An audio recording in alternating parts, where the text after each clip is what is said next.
Moving on, you spoke a little bit about this on the National Public Health Week, but I wanted you to highlight this once again because I thought it was very interesting and it was the first time that I heard about it. So can you please speak more to the vital condition and well-being framework? Yes, and I think that is again the public urban planning nerd in me and the public health nerd in me that kind of brings these two together. The vital conditions and well-being framework is coming up, is being centered by CDC and other federal agencies, but it talks about it's more of an asset-based community development framework where we are talking about what does a community that has everything look like what are the vital conditions that humans need in order to have a happy, fulfilling life. So rather than saying, oh, this community does not have transportation, this community does not have affordable housing, these are the challenges, we're looking at it from we're turning the coin and looking at what are the pieces that are needed to truly complete this puzzle, and saying that rather than just, what is it called? What is that game where you kind of pop the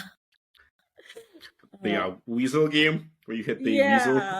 Where's the pop weasel? Like you're always looking for that's a pothole we need to address that. That's a housing we need to address that. So we are stuck in this cycle of where we are just temporary fixes. We're never kind of pulling out and zooming out and saying like, okay, let's look at this holistically. Let's look at this community. How is it connected to the outside world? What are the transportation? How can we fix the transportation on a much broader scale? How can we look at affordable housing on a much higher scale? What are the changes, systems level changes or community level changes that we need to do to fix? And I think there are 6 vital conditions they look at. They look at affordable housing, lifelong learning, transportation, public health, and then there's like the crime and all of those pieces. And then the one thing that is centered is the sense of community. So all of us of humans, and Umar, we just started this conversation about community and what community is for all of us. So how do you create that sense of community center in it?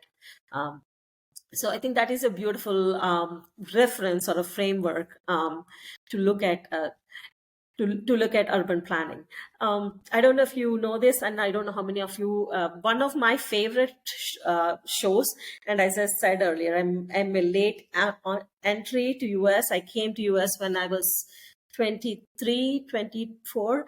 So one of my favorite shows was Gilmore Girls. I don't know if you've heard of this one. Yes. But it's about a single mom that is raising her daughter, and they live in this really cool community that is filled with very archaic, very comedic, very funny characters. Each of them has their own quirks, but it's like that is like a, and of course the one thing that I don't like it is it's a very white kind of a Sure.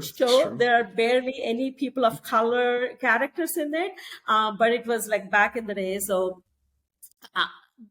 having said that, it is also a show that shows that it takes more than one person to raise a kid, to raise a family. And I think communities like that we have, and Jane Jacobs, she talks about that.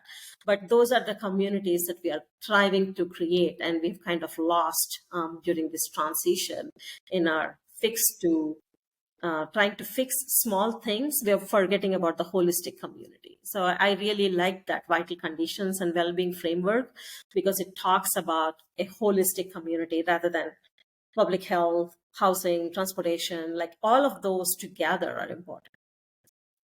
I appreciate the holistic framing as well as the asset-based framing in that, because I think that is something that we sometimes miss in public health, is that we are so, I guess we negatively frame things when we talk about deficits in systems and communities, as opposed to what are the assets are here, what are the good things that are happening in the community. And I think to that point, it just helps people to think, okay, like this is great. Like what else can I do to contribute to this? But also going back to Gilmore Girls, yes, very white show. I've definitely seen many of the episodes, but I think it speaks to like the what is it? You need a village to raise a child, yes. And how how important that is. And I think like going back to the conversation we're having about community and how some of that is kind of being lost in the US with the individualism that kind of happens and the isolation that happens. But just talking about like community can mean so many different things for so many people. And it's just important to have a community to support you in your life, because that is a huge component to your health and to your well-being. Yeah,